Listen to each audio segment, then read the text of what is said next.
admittedly, July may not have the heavy hitters of June, but it's still got some banger titles coming, titles that actually have me excited to jump into some games I never thought I would. And here are some that I'm interested in. Each one of these I've studied, watched the trailers, and looked into, and they are the titles that I'm interested in July for. Are you looking forward to any of these? Hate them? Like them? Already pre-ordered them? I'd like to know. Let's do it. Number 1 is Guilt.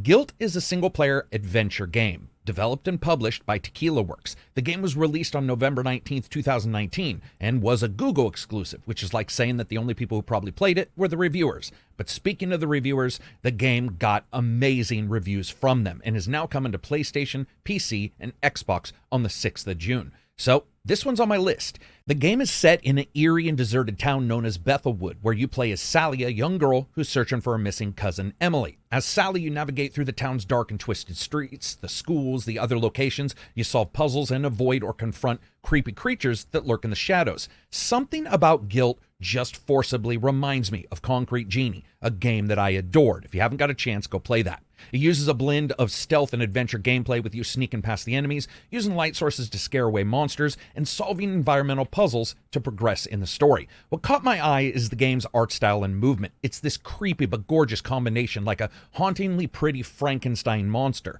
And what came out of it was lauded for incredible audio work, something I find very important in games like this. And games like Guilt fit into this amazing niche for me, where Concrete Genie, Planet of Lana, Inside, and even a bit of American McGee's Alice resides, even if that is just the emotional resonance that they deliver. I never got a chance to play this game because, well, I didn't have a Google Stadia, but I'm looking forward to it now. And another game, I can't believe I'm saying this, that I'm looking forward to is The Legend of Heroes Trails into Reverie. Now, this is a role-playing game developed by Falcom.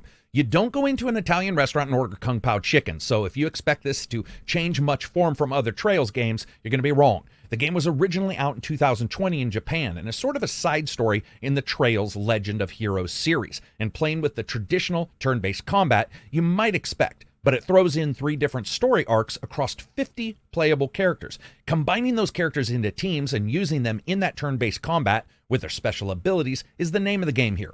And that mixing and matching is where the magic is. The characters have special abilities, special team abilities, all sorts of stuff, and a ton of minigames and collectibles, including this one, chopping watermelons on a beach in front of what looks like to be an entire girls' generation of spectators, because why wouldn't you? But this is a title that a lot of fans have wanted translated over, and those who can't get enough of the Trails games, this one's for you, which seems to be a lot of people. The English version comes out July 7th, 2023 in America and Europe, and later on the 14th in Australia. Next up, Oxenfree 2. You knew this was going to be on the list. Oxenfree 1 is one of my all-time favorite games, a little bit like Stranger Things and the OC combined, so pretty much like most CW shows. But it has this awesome supernatural narrative that runs through it. And number 2 is being developed by Night School Studios and published by Netflix.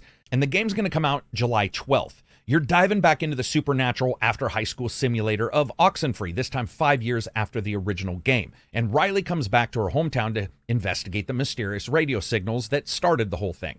Oxenfree's story chops were incredible, even offering a massive change to the narrative if you played the game again, altering narrative and development as you went. It's a side-scrolling game with a slower pace to match that supernatural element.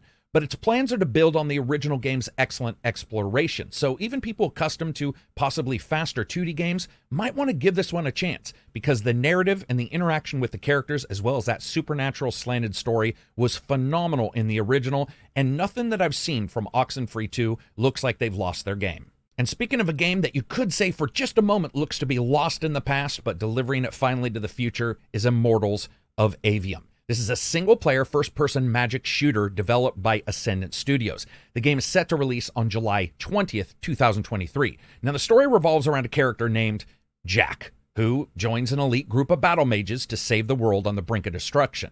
The game is set in this world and a place engulfed in magic and shaped by this eternal conflict. And if you're wondering now, yes, this is basically like Sirius Samcaster or Immortals of Hexen. It's an endless struggle over the control of all magic. Along with some comrades in arms, Jack has to uncover the mystery of the past of the world and save its future. And by discover, I mean throw some spellcasting gang signs, kill everyone, and then pick across their bodies for story bits. It's got spells, counterspells, spell types, and offers a unique risk versus reward style of gameplay that's already evident in the previews we've seen, including combining different magics and changing it up depending on who you face in the battle. One place where Immortals excelled, though, is the speed and working in tandem with sometimes other creatures or magic users on your side, mixing spell types. Graphically, the thing looks incredible and messy and fast and awesome. If there's something else, though, that's messy, it's the narrative.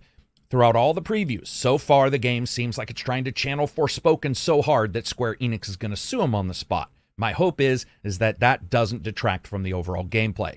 But the action looks incredible, the system's spot on, and frankly, while I love my gun games, throwing down some spells prior to Avowed coming out sometime in the future is actually something I very much wanted, and the graphics in this game look incredible. And this is one of the few titles where every single time Immortals is shown any kind of footage, in fact, some other tidbit rises up to make this game actually look like we're finally going to get spell flingers done right in a title. And you can always tell when something's done right in a title is when the title has the number 4 in it, and that's Pikmin 4. Coming to the Switch on July 21st. Technically, Pikmin 4 is like the 6th iteration of the game as well, though. And if you're thinking to yourself this looks like a bunch of skinny Teletubbies running around, you'd be right. From their sounds to their primary color sets, it can look like that. But a demonic baby in the sun isn't the only thing different here, and Pikmin is a bit of something different, so bear with me. The developers say that they've taken all the feedback from the prior games while also trying to blend in the Pikmin style that fans have loved. I admit I wasn't too much of a Pikmin fan, but some time spent with the predecessors recently has sort of unleashed my love for the idea of a sequel, with you raising Pikmin to use in defeating enemies, securing objects, and achieving specific goals in various locations, and working with them in environmental puzzles, all the while running for your life. The developers have decided to load the game up with newer and unique Pikmin as well, including specific ones that help you through particular puzzles or enemies more quickly, or combining types. And I get it, a lot of people are probably looking at this game and thinking to yourself, well, this is not for everyone and maybe not for me. I get that, and it's also only available on the Switch. The game, though, has a hefty following for a reason, and 4 seems to cater to them, but also possibly add a bit to get people like myself fully into the series. And honestly, that over-the-top color work reminds me strangely of Viva Pinata, and I'm not even 100% sure why. Speaking of color work, the next one is Ratchet & Clank Rift Apart. What can I say? This is one of my favorite games in the year it was released on the PlayStation, and finally coming to the PC on July 26th, and I'll talk about the technical improvements in a moment. Yes, the game shares many gameplay similarities with the previous entries in the series. It's got the gunplay, the collection of bolts, automatic weapons, health upgrades, manual weapon upgrades and gadgets, and the named main characters, which are Ratchet and, of course, Clank. But it also added in a new playable female character named Rivet, and a robot similar to Clank named Kit. The big thing here, though, is the subtitle from the game.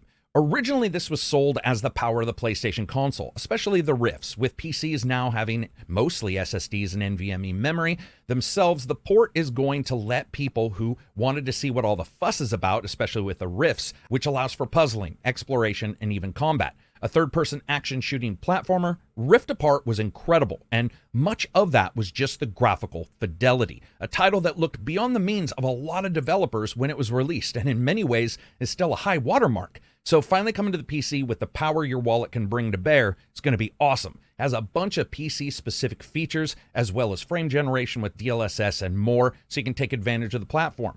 I also have to say, I loved everything about the game, and playing through it again on PC is pretty much exactly what I want. And what I also want is some mods for this, because as we saw with Spider-Man, mods are where these games can get incredible. Next up, while not known for incredible graphics, the next game, Double Dragon Gaiden, Rise of the Dragons, is a fresh addition to the iconic beat-em-up franchises, and it has its very own style, even though it's set in the year 1990 blank. The game takes place in a post-nuclear New York City and has been devastated and overrun by all these criminal gangs that you go out and beat up as Billy and Jimmy Lee. You decide to fight back and drive the gangs out of your city. Now, this is typical Double Dragon combat style that ensues. The game offers tag team action, allowing players to choose 2 fighters and then switch between them. This also means there's a multitude, really, of strategies for devastating combos. You got defensive and offensive moves, and the game starts out with 4 playable characters, which is Billy and Jimmy and Marion and Uncle Matten, I think. And as players progress, they can earn tokens to unlock 9 more characters, each with their own playstyles, and then mix and match. And the reason why this is so interesting is because of the following. Rise of the Dragon has its support for local co-op mode for 2 players, but it also introduces roguelike elements. For example, randomized encounters, difficulty that can be set to dynamic to keep that sweat pouring. A 2D beat-em-up, Double Dragon is one hell of a classic, and I'm actually really excited about returning to this and seeing if they can keep it classic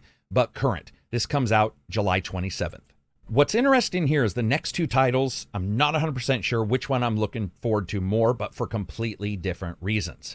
The Expanse, a Telltale series. So this is an episodic adventure set in the universe of the TV show The Expanse. The game allows the players to experience the world of The Expanse following the character Kamina Drummer, whose voice actress reprises this role, and you get to go through the uncharted edges of the belt aboard the ship. People love The Expanse. The popularity is pretty insane for a deep and I would say somewhat gritty sci-fi show that really didn't seem all that interested many times in moving the pace forward at a speed that a lot of people expected. So a Telltale game in this genre seems to be an amazing fit, and Telltale's trying to work their story magic in by weaving this story before the events of the first season of the TV show. It's designed to be accessible to both fans of the series and newcomers. The game's story was actually developed in collaboration with the creators of the TV show, and it expands on a lot of the canon that hadn't been explored before, which I'm assuming shows how some of these characters are being built up. This is going to be fascinating to me because the characters play and act differently completely in the later episodes and seasons of the TV show. So being able to see one of them prior to any of that starting, it's going to be fascinating. The game is episodic, though, with new episodes released every 2 weeks after the launch of the first that comes out on July 27th.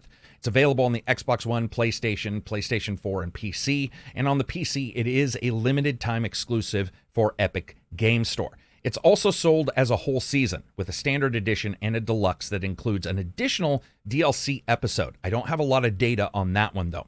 Now, I love sci-fi, and I hope that this can fill the place that the somewhat buggy Star Trek title Left Behind that came out recently.